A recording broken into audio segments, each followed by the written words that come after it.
ತಮಾಷೆ ವಿಚಾರ ಆಗೋಯ್ತು. ಯಾರಿಗೂ ಘನತೆ ಇಲ್ಲ. ಅದರಲ್ಲಿ ಯಾವ್ದಾದ್ರು ಹೆಣ್ಮಗಳಿದ್ರೆ ಆಕೆಗೂ ಕೂಡ ಘನತೆ ಗೌರವ ಕೊಡುವಂತದ್ದಿಲ್ಲ, ಅಥವಾ ಯಾವ್ದಾದ್ರು ಸಚಿವರುಗಳನ್ನ ಅದರಲ್ಲಿ ಇನ್ವಾಲ್ವ್ ಆಗಿದ್ರೆ ಅದಕ್ಕೂ ಏನು ಮರ್ಯಾದೆಯೇ ಇಲ್ವಾ ಅನ್ನೋ ಪರಿಸ್ಥಿತಿಗೆ ಬಂದ್ಬಿಟ್ಟಿದೆ ಇವತ್ತು ಅಂತ. ಆಮೇಲೆ ಅದೊಂದು ಅಸ್ತ್ರ, ಯಾರ ವಿರುದ್ಧ ಬೇಕಾದ್ರೂ ಹೆಂಗ್ ಬೇಕಾದ್ರೂ ಬ್ಲಾಕ್ ಮೇಲ್ ಮಾಡಕ್ ಅದೊಂದು ಅಸ್ತ್ರ ಆಗ್ಬಿಟ್ಟಿದೆ ಅಂತ. ಸೊ ಎರಡೂ ಕಡೆನೂ ತಪ್ಪಿರ್ತಕ್ಕಂಥದ್ದು, ಮತ್ತು ಅದನ್ನ ಬಹಿರಂಗವಾಗಿ ಸದನದಲ್ಲಿ ಈಗ ಹೇಳಿಯೂ ಆಗಿದೆ. ಸೊ ಇದು ಮತ್ತೊಂದು ಸ್ಲಗ್ ಫೈಟ್, ಮತ್ತೊಂದು ರಾಜಕೀಯ ಕೆಸರಾಟ ಆಗುತ್ತಾ, ಅಥವಾ ಇದರಲ್ಲಿ ಏನಾದ್ರೂ ಒಂದು ಸ್ವಲ್ಪ ಮಾರಲ್ ಔಟ್ಕಮ್ ಏನಾದ್ರು ಇರುತ್ತಾ? ಬಿಜೆಪಿ ಯಾವ ನಿಟ್ಟಿನಲ್ಲಿ ಈ ಹೋರಾಟನ ತಗೊಳುತ್ತೆ? ಗಂಭೀರವಾಗಿ ತಗೊಳುತ್ತಾ ಅಥವಾ ಕೆಸರಾಟಕ್ಕೆ ಮಾತ್ರ ಸೀಮಿತ ಆಗುತ್ತಾ? ರವಿಕುಮಾರ್ ಸರ್, ಈಗ ಈ ವಿಷಯ ಬಹಳ ಗಂಭೀರವಾಗಿರ್ತಕ್ಕಂಥ ವಿಷಯ. ಕರ್ನಾಟಕ ರಾಜ್ಯದಲ್ಲಿ ಬಜೆಟ್ ಮಂಡನೆ ಮಾಡಿ ಚರ್ಚೆಯಾಗಿ ಬಜೆಟ್ ಪಾಸ್ ಆಗಿದೆ ವಿಧಾನಸಭೆ ವಿಧಾನ ಪರಿಷತ್ತಿನಲ್ಲಿ. ಕರ್ನಾಟಕ ರಾಜ್ಯದೊಳಗಡೆ ಬೇಸಿಗೆ ಹೆಚ್ಚಾಗ್ತಾ ಇದೆ. ಕಲ್ಯಾಣ ಕರ್ನಾಟಕದಲ್ಲಿ ತೊಗರಿ ಬೆಳೆಗಾರರ ಸಮಸ್ಯೆ, ಅದೇ ತರ ಬೆಂಗಳೂರಿನಲ್ಲಿ ಬೇರೆ ಬೇರೆ ಸಮಸ್ಯೆಗಳು, ಇಡೀ ರಾಜ್ಯದಲ್ಲಿ ಬೇರೆ ಬೇರೆ ಸಮಸ್ಯೆಗಳಿದೆ ಚರ್ಚೆ ಮಾಡಕ್ಕೆ. ಆದ್ರೆ ಈ ಸರ್ಕಾರಕ್ಕೆ ಮಾತ್ರ ಈಗ ಹನಿ ಟ್ರ್ಯಾಪ್ ವಿಚಾರ ಬಂದಿದೆ.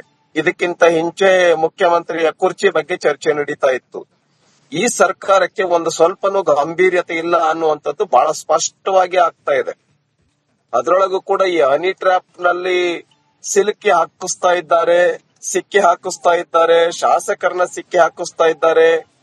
ಅದು ಎಂತೆಂತವ್ರನ್ನ ಯಾರು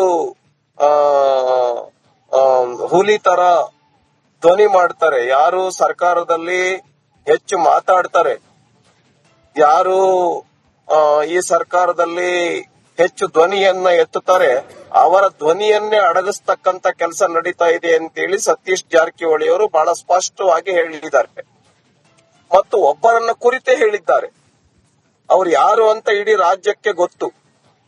ಆದ್ರಿಂದ ಇದು ಒಂದು ಕರ್ನಾಟಕ ರಾಜ್ಯದಲ್ಲಿ ಸಿಎಂ ಮತ್ತೆ ಡೆಪ್ಯೂಟಿ ಸಿಎಂ 1 and 2 ಮತ್ತು ಬಹಳ ಇಂಪಾರ್ಟೆಂಟ್ ಪೋರ್ಟ್ಫೋಲಿಯೋಸ್ ಇರ್ತಕ್ಕಂತ ಸಚಿವರೇ ಮಾತಾಡಿದ್ದಾರೆ. ಈಗ ಮುಖ್ಯಮಂತ್ರಿ ಗಾದಿಗೆ ಸ್ಪರ್ಧೆ ಮಾಡ್ತಕ್ಕಂಥವರೇ ಮಾತಾಡಿದ್ದಾರೆ. ಹಾಗಾಗಿ ಈ ವಿಷಯ ಬಹಳ ಗಂಭೀರವಾಗಿ ಇದೆ. ಮತ್ತು ಈ ಪರಮೇಶ್ವರ್ ಅವರು ಹೇಳಿದ್ದಾರೆ, ನಾವು ತನಿಖೆ ಮಾಡ್ತೀವಿ, ಉನ್ನತ ಮಟ್ಟದ ಸಮಿತಿಯ ತನಿಖೆ ಮಾಡ್ತೀವಿ ಅಂತ ಹೇಳಿದ್ದಾರೆ. ಅದಕ್ಕೆ ನಾನು ಆಗ್ರಹ ಪಡಿಸ್ತೇನೆ, ಏನು ರಾಜಣ್ಣ ಅವರು ತನಿಖೆ ಆಗಬೇಕು ಅಂತ ಹೇಳಿದ್ದಾರೆ.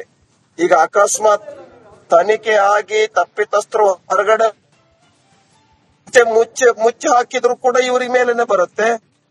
ಈವನ್ ತನಿಖೆ ಆಗ್ಬೇಕದು, ತನಿಖೆ ಆಗ್ಬೇಕು ಅಂತ ಡಿ.ಕೆ. ಶಿವಕುಮಾರ್ ಅವರು ಹೇಳಿದ್ದಾರೆ. ಆದ್ರಿಂದ ಯಾವ ತನಿಖೆಯನ್ನ ಮಾಡೋದ್ರಿಂದ ವಿಷಯ ಹೊರಗಡೆ ಬರುತ್ತೆ ಅನ್ನುವಂಥದ್ದನ್ನ ಯೋಚನೆ ಮಾಡಿ ಅಂತ ತನಿಖೆಗೆ ಕೊಡಬೇಕು ಅನ್ನುವಂಥದ್ದು ಸರ್ಕಾರದ ಮುಂದೆ ಇರ್ತಕ್ಕಂತ ಪ್ರಶ್ನೆ ಇರೋದು. ಅದಕ್ಕೆ ನಾವ್ ಹೇಳ್ತಾ ಇದ್ದೀವಿ, ಏನು ಸಿಟ್ಟಿಂಗ್ ಜಡ್ಜ್ ಅವ್ರ ನೇತೃತ್ವದಲ್ಲಿ ಅಥವಾ ಸಿಬಿಐ ಎಂಕ್ವೈರಿ ಆಗಬೇಕು ಅಂತ. ಇಲ್ಲ ಅಂತ ಹೇಳಿದ್ರೆ ಇವ್ರು ಮುಚ್ಚಾಕ ಪ್ರಯತ್ನ ಮಾಡ್ತಾರೆ ಅಂತ. ಆದ್ರಿಂದ ನಾನು ಆಗ್ರಹ ಪಡಿಸ್ತೇನೆ, ಇದು ಒಂದ್ಸರಿ ಇತ್ಯರ್ಥ ಆಗ್ಬೇಕು ಕರ್ನಾಟಕ ರಾಜ್ಯದೊಳಗೆ. ಇವನ್ನೆಲ್ಲ ಏನೇನು ಸಿಡಿ ಮೂಲಕ, ಪೆನ್ ಡ್ರೈವ್ ಮೂಲಕ ಧ್ವನಿಯನ್ನು ಅಡಗಿಸ್ತಕ್ಕಂತ ಕೆಲಸ ಏನಿದೆ ಇದನ್ನ ತನಿಖೆ ಕೊಡಬೇಕು ಅಂತ ಆಗ್ರಹ ಪಡಿಸ್ತೇನೆ. ರೈಟ್, ಥ್ಯಾಂಕ್ ಯು ರವಿಕುಮಾರ್ ಅವರ ರಿಪಬ್ಲಿಕ್ ಕನ್ನಡದೊಂದಿಗೆ ಮಾತನಾಡಿದ್ದಕ್ಕೆ. ತಮಾಷೆ ವಿಚಾರ ಆಗೋಯ್ತು. ಯಾರಿಗೂ ಘನತೆ ಇಲ್ಲ. ಅದರಲ್ಲಿ ಯಾವ್ದಾದ್ರು ಹೆಣ್ಮಗಳಿದ್ರೆ ಆಕೆಗೂ ಕೂಡ ಘನತೆ ಗೌರವ ಕೊಡುವಂತದ್ದಿಲ್ಲ, ಅಥವಾ ಯಾವ್ದಾದ್ರು ಸಚಿವರುಗಳನ್ನ ಅದರಲ್ಲಿ ಇನ್ವಾಲ್ವ್ ಆಗಿದ್ರೆ ಅದಕ್ಕೂ ಮರ್ಯಾದೆಯೇ ಇಲ್ವಾ ಅನ್ನೋ ಪರಿಸ್ಥಿತಿಗೆ ಬಂದ್ಬಿಟ್ಟಿದೆ ಇವತ್ತು ಅಂತ. ಆಮೇಲೆ ಅದೊಂದು ಅಸ್ತ್ರ, ಯಾರ ವಿರುದ್ಧ ಬೇಕಾದ್ರೂ ಹೆಂಗ್ ಬೇಕಾದ್ರೂ ಬ್ಲಾಕ್ ಮೇಲ್ ಮಾಡಕ್ ಅದೊಂದು ಅಸ್ತ್ರ ಆಗ್ಬಿಟ್ಟಿದೆ ಅಂತ. ಸೊ ಎರಡೂ ಕಡೆನೂ ತಪ್ಪಿರ್ತಕ್ಕಂಥದ್ದು, ಮತ್ತು ಅದನ್ನ ಬಹಿರಂಗವಾಗಿ ಸದನದಲ್ಲಿ ಈಗ ಹೇಳಿಯೂ ಆಗಿದೆ. ಸೊ ಇದು ಮತ್ತೊಂದು ಸ್ಲಗ್ ಫೈಟ್, ಮತ್ತೊಂದು ರಾಜಕೀಯ ಕೆಸರಾಟ ಆಗುತ್ತಾ, ಅಥವಾ ಇದರಲ್ಲಿ ಏನಾದ್ರೂ ಒಂದು ಸ್ವಲ್ಪ ಮಾರಲ್ ಔಟ್ಕಮ್ ಏನಾದ್ರು ಇರುತ್ತಾ? ಬಿಜೆಪಿ ಯಾವ ನಿಟ್ಟಿನಲ್ಲಿ ಈ ಹೋರಾಟನ ತಗೊಳುತ್ತೆ? ಗಂಭೀರವಾಗಿ ತಗೊಳುತ್ತಾ ಅಥವಾ ಕೆಸರಾಟಕ್ಕೆ ಮಾತ್ರ ಸೀಮಿತ ಆಗುತ್ತಾ? ರವಿಕುಮಾರ್ ಸರ್, ಈಗ ಈ ವಿಷಯ ಬಹಳ ಗಂಭೀರವಾಗಿರ್ತಕ್ಕಂಥ ವಿಷಯ. ಕರ್ನಾಟಕ ರಾಜ್ಯದಲ್ಲಿ ಬಜೆಟ್ ಮಂಡನೆ ಮಾಡಿ ಚರ್ಚೆಯಾಗಿ ಬಜೆಟ್ ಪಾಸ್ ಆಗಿದೆ ವಿಧಾನಸಭೆ ವಿಧಾನ ಪರಿಷತ್ತಿನಲ್ಲಿ. ಕರ್ನಾಟಕ ರಾಜ್ಯದೊಳಗಡೆ ಬೇಸಿಗೆ ಹೆಚ್ಚಾಗ್ತಾ ಇದೆ. ಕಲ್ಯಾಣ ಕರ್ನಾಟಕದಲ್ಲಿ ತೊಗರಿ ಬೆಳೆಗಾರರ ಸಮಸ್ಯೆ, ಅದೇ ತರ ಬೆಂಗಳೂರಿನಲ್ಲಿ ಬೇರೆ ಬೇರೆ ಸಮಸ್ಯೆಗಳು, ಇಡೀ ರಾಜ್ಯದಲ್ಲಿ ಬೇರೆ ಬೇರೆ ಸಮಸ್ಯೆಗಳಿದೆ ಚರ್ಚೆ ಮಾಡಕ್ಕೆ. ಆದ್ರೆ ಈ ಸರ್ಕಾರಕ್ಕೆ ಮಾತ್ರ ಈಗ ಹನಿ ಟ್ರ್ಯಾಪ್ ವಿಚಾರ ಬಂದಿದೆ. ಇದಕ್ಕಿಂತ ಹಿಂಚೆ ಮುಖ್ಯಮಂತ್ರಿಯ ಕುರ್ಚಿ ಬಗ್ಗೆ ಚರ್ಚೆ ನಡೀತಾ ಇತ್ತು. ಈ ಸರ್ಕಾರಕ್ಕೆ ಒಂದು ಸ್ವಲ್ಪನೂ ಗಂಭೀರ್ಯತೆ ಇಲ್ಲ ಅನ್ನುವಂಥದ್ದು ಬಹಳ ಸ್ಪಷ್ಟವಾಗಿ ಆಗ್ತಾ ಇದೆ. ಅದರೊಳಗೂ ಕೂಡ ಈ ಹನಿ ಟ್ರ್ಯಾಪ್ ನಲ್ಲಿ ಸಿಲುಕಿ ಹಾಕಿಸ್ತಾ ಇದ್ದಾರೆ, ಸಿಕ್ಕಿ ಹಾಕಿಸ್ತಾ ಇದ್ದಾರೆ, ಶಾಸಕರನ್ನ ಸಿಕ್ಕಿ ಹಾಕಿಸ್ತಾ ಇದ್ದಾರೆ. ಅದು ಎಂತೆಂತವ್ರನ್ನ ಯಾರು ಹುಲಿ ತರ ಧ್ವನಿ ಮಾಡ್ತಾರೆ, ಯಾರು ಸರ್ಕಾರದಲ್ಲಿ ಹೆಚ್ಚು ಮಾತಾಡ್ತಾರೆ, ಯಾರು ಈ ಸರ್ಕಾರದಲ್ಲಿ ಹೆಚ್ಚು ಧ್ವನಿಯನ್ನ ಎತ್ತುತ್ತಾರೆ, ಅವರ ಧ್ವನಿಯನ್ನೇ ಅಡಗಿಸ್ತಕ್ಕಂತ ಕೆಲಸ ನಡೀತಾ ಇದೆ ಅಂತೇಳಿ ಸತೀಶ್ ಜಾರಕಿಹೊಳಿ ಅವರು ಬಹಳ ಸ್ಪಷ್ಟವಾಗಿ ಹೇಳಿದ್ದಾರೆ. ಮತ್ತು ಒಬ್ಬರನ್ನ ಕುರಿತೇ ಹೇಳಿದ್ದಾರೆ. ಅವ್ರು ಯಾರು ಅಂತ ಇಡೀ ರಾಜ್ಯಕ್ಕೆ ಗೊತ್ತು. ಆದ್ರಿಂದ ಇದು ಒಂದು ಕರ್ನಾಟಕ ರಾಜ್ಯದಲ್ಲಿ ಸಿಎಂ ಮತ್ತೆ ಡೆಪ್ಯೂಟಿ ಸಿಎಂ 1 and 2 ಮತ್ತು ಬಹಳ ಇಂಪಾರ್ಟೆಂಟ್ ಪೋರ್ಟ್ಫೋಲಿಯೋಸ್ ಇರ್ತಕ್ಕಂತ ಸಚಿವರೇ ಮಾತಾಡಿದ್ದಾರೆ. ಈಗ ಮುಖ್ಯಮಂತ್ರಿ ಗಾದಿಗೆ ಸ್ಪರ್ಧೆ ಮಾಡ್ತಕ್ಕಂಥವರೇ ಮಾತಾಡಿದ್ದಾರೆ. ಹಾಗಾಗಿ ಈ ವಿಷಯ ಬಹಳ ಗಂಭೀರವಾಗಿ ಇದೆ. ಮತ್ತು ಈ ಪರಮೇಶ್ವರ್ ಅವರು ಹೇಳಿದ್ದಾರೆ, ನಾವು ತನಿಖೆ ಮಾಡ್ತೀವಿ, ಉನ್ನತ ಮಟ್ಟದ ಸಮಿತಿಯ ತನಿಖೆ ಮಾಡ್ತೀವಿ ಅಂತ ಹೇಳಿದ್ದಾರೆ. ಅದಕ್ಕೆ ನಾನು ಆಗ್ರಹ ಪಡಿಸ್ತೇನೆ, ಏನು ರಾಜಣ್ಣ ಅವರು ತನಿಖೆ ಆಗಬೇಕು ಅಂತ ಹೇಳಿದ್ದಾರೆ. ಈಗ ಅಕಸ್ಮಾತ್ ತನಿಖೆ ಆಗಿ ತಪ್ಪಿತಸ್ಥರು ಹೊರಗಡೆ ಮುಚ್ಚಿ ಹಾಕಿದ್ರು ಕೂಡ ಇವ್ರ ಮೇಲೇನೆ ಬರುತ್ತೆ. ಈವನ್ ತನಿಖೆ ಆಗ್ಬೇಕದು, ತನಿಖೆ ಆಗ್ಬೇಕು ಅಂತ ಡಿ.ಕೆ. ಶಿವಕುಮಾರ್ ಅವರು ಹೇಳಿದ್ದಾರೆ. ಆದ್ರಿಂದ ಯಾವ ತನಿಖೆಯನ್ನ ಮಾಡೋದ್ರಿಂದ ವಿಷಯ ಹೊರಗಡೆ ಬರುತ್ತೆ ಅನ್ನುವಂಥದ್ದನ್ನ ಯೋಚನೆ ಮಾಡಿ ಅಂತ ತನಿಖೆಗೆ ಕೊಡಬೇಕು ಅನ್ನುವಂಥದ್ದು ಸರ್ಕಾರದ ಮುಂದೆ ಇರ್ತಕ್ಕಂತ ಪ್ರಶ್ನೆ ಇರೋದು. ಅದಕ್ಕೆ ನಾವ್ ಹೇಳ್ತಾ ಇದ್ದೀವಿ, ಏನು ಸಿಟ್ಟಿಂಗ್ ಜಡ್ಜ್ ಅವ್ರ ನೇತೃತ್ವದಲ್ಲಿ ಅಥವಾ ಸಿಬಿಐ ಎಂಕ್ವೈರಿ ಆಗಬೇಕು ಅಂತ. ಇಲ್ಲ ಅಂತ ಹೇಳಿದ್ರೆ ಇವ್ರು ಮುಚ್ಚಾಕ ಪ್ರಯತ್ನ ಮಾಡ್ತಾರೆ ಅಂತ. ಆದ್ರಿಂದ ನಾನು ಆಗ್ರಹ ಪಡಿಸ್ತೇನೆ, ಇದು ಒಂದ್ಸರಿ ಇತ್ಯರ್ಥ ಆಗ್ಬೇಕು ಕರ್ನಾಟಕ ರಾಜ್ಯದೊಳಗೆ. ಇವನ್ನೆಲ್ಲ ಏನೇನು ಸಿಡಿ ಮೂಲಕ, ಪೆನ್ ಡ್ರೈವ್ ಮೂಲಕ ಧ್ವನಿಯನ್ನು ಅಡಗಿಸ್ತಕ್ಕಂತ ಕೆಲಸ ಏನಿದೆ ಇದನ್ನ ತನಿಖೆ ಕೊಡಬೇಕು ಅಂತ ಆಗ್ರಹ ಪಡಿಸ್ತೇನೆ. ರೈಟ್, ಥ್ಯಾಂಕ್ ಯು ರವಿಕುಮಾರ್ ಅವರ ರಿಪಬ್ಲಿಕ್ ಕನ್ನಡದೊಂದಿಗೆ. ಮಾಷೆ ವಿಚಾರ ಆಗೋಯ್ತು, ಯಾರಿಗೂ ಘನತೆ ಇಲ್ಲ. ಅದರಲ್ಲಿ ಯಾವ್ದಾದ್ರು ಹೆಣ್ಮಗಳಿದ್ರೆ ಆಕೆಗೂ ಕೂಡ ಘನತೆ ಗೌರವ ಕೊಡುವಂತದ್ದಿಲ್ಲ, ಅಥವಾ ಯಾವ್ದಾದ್ರು ಸಚಿವರುಗಳನ್ನ ಅದರಲ್ಲಿ ಇನ್ವಾಲ್ವ್ ಆಗಿದ್ರೆ ಅದಕ್ಕೂ ಏನು ಮರ್ಯಾದೆಯೇ ಇಲ್ವಾ ಅನ್ನೋ ಪರಿಸ್ಥಿತಿಗೆ ಬಂದುಬಿಟ್ಟಿದೆ ಇವತ್ತು ಅಂತ. ಆಮೇಲೆ ಅದೊಂದು ಅಸ್ತ್ರ, ಯಾರ ವಿರುದ್ಧ ಬೇಕಾದ್ರೂ ಹೆಂಗ್ ಬೇಕಾದ್ರೂ ಬ್ಲಾಕ್ ಮೇಲ್ ಮಾಡಕ್ ಅದೊಂದು ಅಸ್ತ್ರ ಆಗ್ಬಿಟ್ಟಿದೆ ಅಂತ. ಸೊ ಎರಡೂ ಕಡೆನೂ ತಪ್ಪಿರ್ತಕ್ಕಂಥದ್ದು, ಮತ್ತು ಅದನ್ನ ಬಹಿರಂಗವಾಗಿ ಸದನದಲ್ಲಿ ಈಗ ಹೇಳಿಯೂ ಆಗಿದೆ.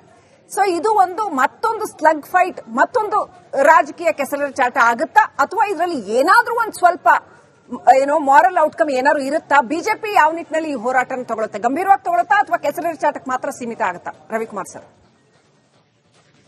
ಈಗ ಈ ವಿಷಯ ಬಹಳ ಗಂಭೀರವಾಗಿರ್ತಕ್ಕಂಥ ವಿಷಯ. ಕರ್ನಾಟಕ ರಾಜ್ಯದಲ್ಲಿ ಬಜೆಟ್ ಮಂಡನೆ ಮಾಡಿ ಚರ್ಚೆಯಾಗಿ ಬಜೆಟ್ ಪಾಸ್ ಆಗಿದೆ ವಿಧಾನಸಭೆ, ವಿಧಾನ ಪರಿಷತ್ತಿನಲ್ಲಿ. ಕರ್ನಾಟಕ ರಾಜ್ಯದೊಳಗಡೆ ಬೇಸಿಗೆ ಹೆಚ್ಚಾಗ್ತಾ ಇದೆ. ಕಲ್ಯಾಣ ಕರ್ನಾಟಕದಲ್ಲಿ ತೊಗರಿ ಬೆಳೆಗಾರರ ಸಮಸ್ಯೆ, ಅದೇ ತರ ಬೆಂಗಳೂರಿನಲ್ಲಿ ಬೇರೆ ಬೇರೆ ಸಮಸ್ಯೆಗಳು, ಇಡೀ ರಾಜ್ಯದಲ್ಲಿ ಬೇರೆ ಬೇರೆ ಸಮಸ್ಯೆಗಳಿದೆ ಚರ್ಚೆ ಮಾಡಕ್ಕೆ. ಆದ್ರೆ ಈ ಸರ್ಕಾರಕ್ಕೆ ಮಾತ್ರ ಈಗ ಹನಿ ಟ್ರ್ಯಾಪ್ ವಿಚಾರ ಬಂದಿದೆ. ಇದಕ್ಕಿಂತ ಹಿಂಚೆ ಮುಖ್ಯಮಂತ್ರಿಯ ಕುರ್ಚಿ ಬಗ್ಗೆ ಚರ್ಚೆ ನಡೀತಾ ಇತ್ತು. ಈ ಸರ್ಕಾರಕ್ಕೆ ಒಂದು ಸ್ವಲ್ಪನೂ ಗಂಭೀರ್ಯತೆ ಇಲ್ಲ ಅನ್ನುವಂಥದ್ದು ಬಹಳ ಸ್ಪಷ್ಟವಾಗಿ ಆಗ್ತಾ ಇದೆ. ಅದರೊಳಗೂ ಕೂಡ ಈ ಹನಿ ಟ್ರ್ಯಾಪ್ ನಲ್ಲಿ ಸಿಲುಕಿ ಹಾಕಿಸ್ತಾ ಇದ್ದಾರೆ, ಸಿಕ್ಕಿ ಹಾಕಿಸ್ತಾ ಇದ್ದಾರೆ, ಶಾಸಕರನ್ನ ಸಿಕ್ಕಿ ಹಾಕಿಸ್ತಾ ಇದ್ದಾರೆ. ಅದು ಎಂತೆಂತವ್ರನ್ನ ಯಾರು ಹುಲಿ ತರ ಧ್ವನಿ ಮಾಡ್ತಾರೆ, ಯಾರು ಸರ್ಕಾರದಲ್ಲಿ ಹೆಚ್ಚು ಮಾತಾಡ್ತಾರೆ, ಯಾರು ಈ ಸರ್ಕಾರದಲ್ಲಿ ಹೆಚ್ಚು ಧ್ವನಿಯನ್ನ ಎತ್ತುತ್ತಾರೆ, ಅವರ ಧ್ವನಿಯನ್ನೇ ಅಡಗಿಸ್ತಕ್ಕಂತ ಕೆಲಸ ನಡೀತಾ ಇದೆ ಅಂತೇಳಿ ಸತೀಶ್ ಜಾರಕಿಹೊಳಿ ಅವರು ಬಹಳ ಸ್ಪಷ್ಟವಾಗಿ ಹೇಳಿದ್ದಾರೆ. ಮತ್ತು ಒಬ್ಬರನ್ನ ಕುರಿತೇ ಹೇಳಿದ್ದಾರೆ. ಅವ್ರು ಯಾರು ಅಂತ ಇಡೀ ರಾಜ್ಯಕ್ಕೆ ಗೊತ್ತು.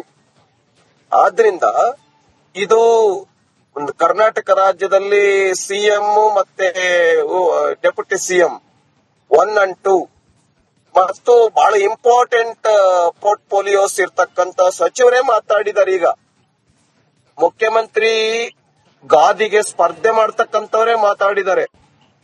ಹಾಗಾಗಿ ಈ ವಿಷಯ ಬಹಳ ಗಂಭೀರವಾಗಿ ಇದೆ.